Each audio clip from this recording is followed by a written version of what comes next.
श्री महाराज श्री पिछले 5 सालों से जीवन में अंधकार छाया हुआ है। कभी भी सफलता नहीं मिल रही है। जीवन में आगे क्या करूं क्या ना करूं समझ नहीं आ रहा। सफलता किसे माना है आपने? महाराज जी, श्री जी मैं पढ़ाई पूरी की और मैंने श्री जी से कहा कि मैं अब क्या करूं। उन्होंने मुझे कुछ संकेत दिए थे कि आप सरकारी में जाइए और प्रभु की सेवा करिए। फिर सफलता नहीं मिल रही उसमें एग्जाम में, और अब है। आप हमारी बात समझिए। आपको श्री जी ने संकेत किया और आप सफलता नहीं प्राप्त कर, दोनों बातें झूठी है ना। दोनों बातें झूठी हैं। आप सत्य को स्वीकार कीजिए। श्री जी के संकेत को आप जानने लगे। आप श्री जी के संकेत तो तभी जब आप उनकी मन की बात जान लेना, तो आप कितने बड़े सिद्ध हो गए। और फिर सफलता किसकी चाहते हो? प्रकृति जन्य की।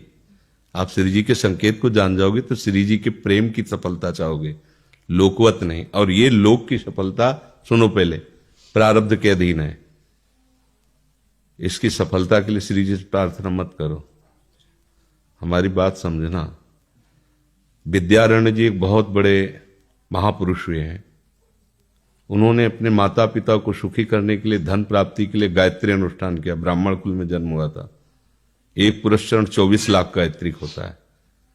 उन्होंने एक पुरस्चरण किया, 2 पुरस्चरण किया, एक बार भी कोई धन की प्राप्ति नहीं हुई। आखिरी में उन्होंने संन्यास लिया। जो संन्यास लिया, माता गायत्री प्रकट हो गई। उनका अब इंद्रासन भी मांगो तो आपका। तो बोले अब क्या जरूरत है, अब तो वैरागी हो गया, विरक्त हो गया। माता पिता भी पधार गए, उनकी सेवा के लिए अर्थ चाहना। 23 पुरस्चरण किए और आप तब नहीं आए। तो उनका तुम्हारे अनंत जन्मों में ऐसे 24 महापाप थे जिनके कारण मैं नहीं आ पा रही थी। अब वो 23 पुरण से चरण से नष्ट हुए, पुरस्चरण से, और 24वां तुमने संन्यास लिया। तो अब आप जो चाहो पर बोले अब चाहिए ही नहीं, क्योंकि अब सन्यासी हो गए, अब तो ब्रह्म प्राप्ति के लिए। तो इससे आभास होता है कि अगर हमारा बुरा प्रारब्ध है तो हमको भोगना पड़ेगा। हम कितना भी प्रयास करें वो हमें, तो हम क्या करें इसमें जिससे हमें परम शांति हो? प्रभु के नाम का जप करते हुए उन पर दृष्टि लगाएं कि प्रारब्ध से हमारा भरण पोषण शरीर का भले, ये हमारा भरण पोषण आपसे होगा नाथ। तो वो एक ऐसे हैं जो आपके प्रारब्ध को भी मिटा देंगे। वो ऐसे शरणागत वत्सल हैं कि सब लिखा पढ़ी अलग कर देंगे। सुदामा जी को दरिद्रता का योग था। ऐसी दरिद्रता, कई कई दिन तक भिक्षा नहीं मिलती थी।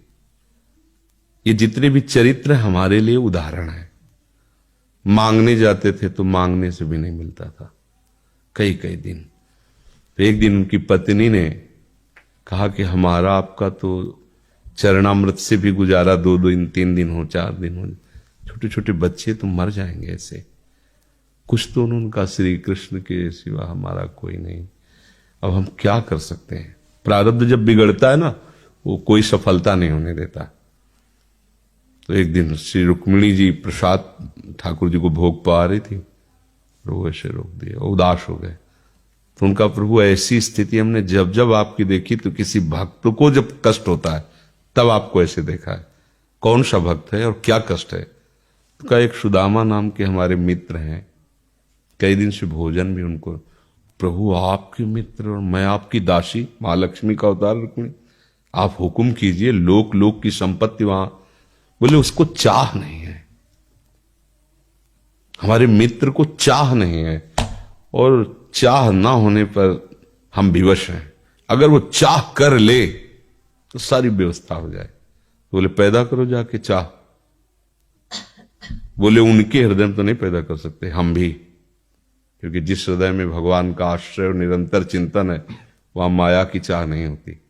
बोले उनकी पत्नी के हृदय में, बोले प्रयास करते हैं जाके।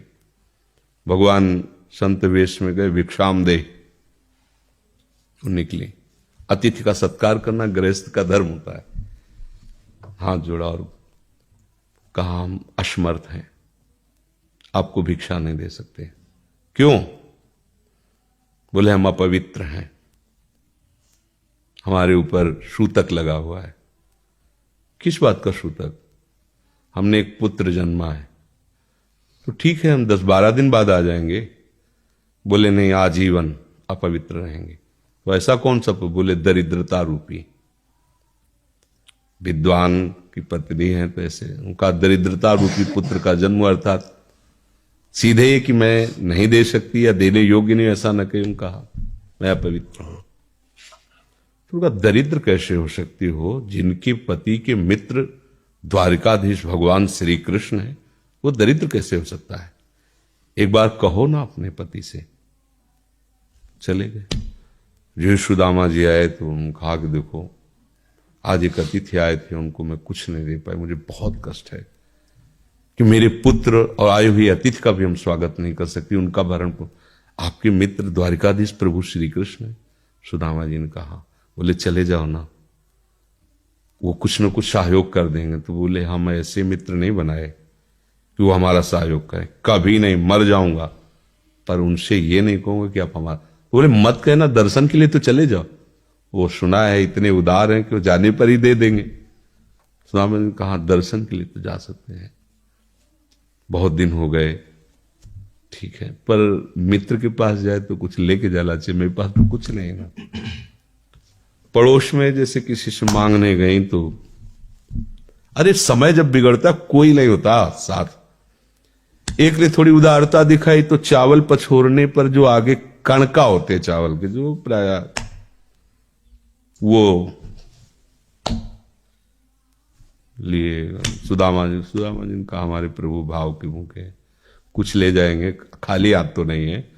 पोट्री में सारांश में बता रहे हैं, द्वारपालों ने देखा कि हड्डी हड्डी शरीर में कई जगह से फटे वस्त्र, भिवाई फटी हुई, मतलब दिखाई दे रहा था दरिद्रता की मूर्ति है।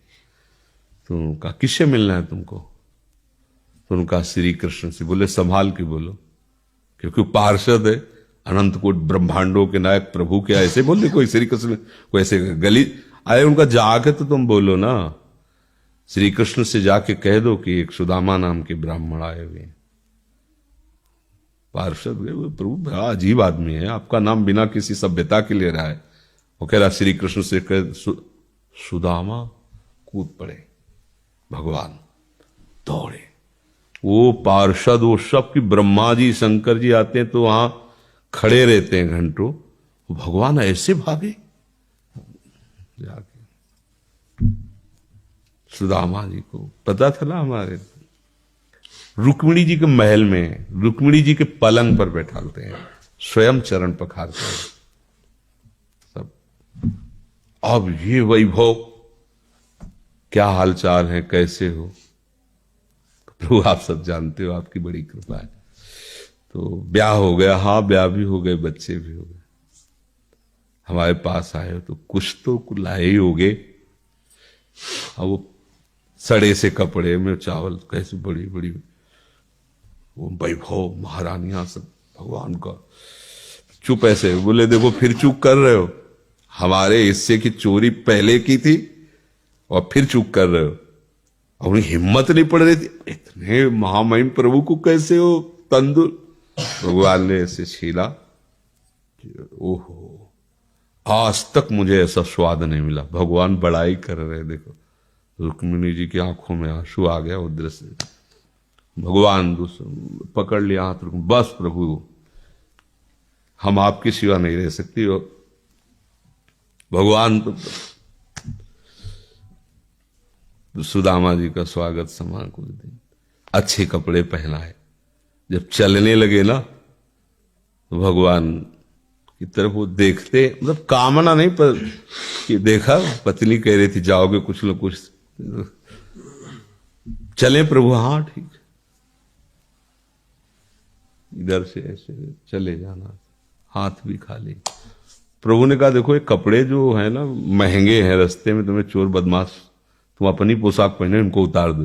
बोले बड़ी कृपा, कपड़े भी उतार दिए और रास्ते में सोचे देखो निगेटिवली सोच रहे, मेरे श्री कृष्ण मुझे कितना प्यार करते हैं। उन्होंने इसीलिए नहीं दिया कि दरिद्र कहीं संपत्ति पाकर मतवाला होकर मुझे भूल न जाए, मुझे कितना प्यार करते हैं। प्रभु के प्यार में मगन होकर सुदामापुरी खड़ी जैसे द्वारिका। तो उनको भ्रम हुआ कि मुझे लगता है चलते चलते मैं पुनः द्वारिका आ गया। तो वहां पूछ रहे हैं कि ये किसका है। भगवान के पास विधाता है, उनका प्रभु ये तो गलत हो गया, इनके भाग्य में हमने लिखा था क्षय श्री, ऐश्वर्य का नाश, जीवन में नहीं ऐश्वर्य, क्षय श्री। भगवान ने उसका उल्टा कर दिया यक्ष श्री। जैसे कुबेर का अथाह धन का खजाना, त्रिभुवन का खजाना वही है कुबेर के पास, ऐसे कुबेर का खजाना यक्ष श्री। तो कहा प्रभु, तो उनका इन्होंने एक पुण्य किया है, अनंत ब्रह्मांडों के समस्त जीवों को तृप्त कर दिया है। प्रभु खुद को खाने को नहीं तृप्त, बोले मेरे रोम रोम में करोड़ करोड़ ब्रह्मांड वास करते हैं और इनके तंदुलों से मैं तृप्त हो गया। अनंत ब्रह्मांडों का भंडारा हो गया, उसका जो पुण्य होता है लिख दो इनके भाग्य में। अब किसी की चलेगी प्रभु के आगे। तो एकमात्र प्रारब्ध को मिटाने वाले भगवान है, कर तुम अकर तुम अन्यथा कर तुम। तो आप भगवान की शरण होकर उनका नाम जप कीजिए और उनसे प्रार्थना कीजिए कि आपको उचित लगे तो समस्या का समाधान कर दीजिए, नहीं तो मुझे समस्या से लड़ने का बल और विवेक दीजिए, बात बन जाएगी।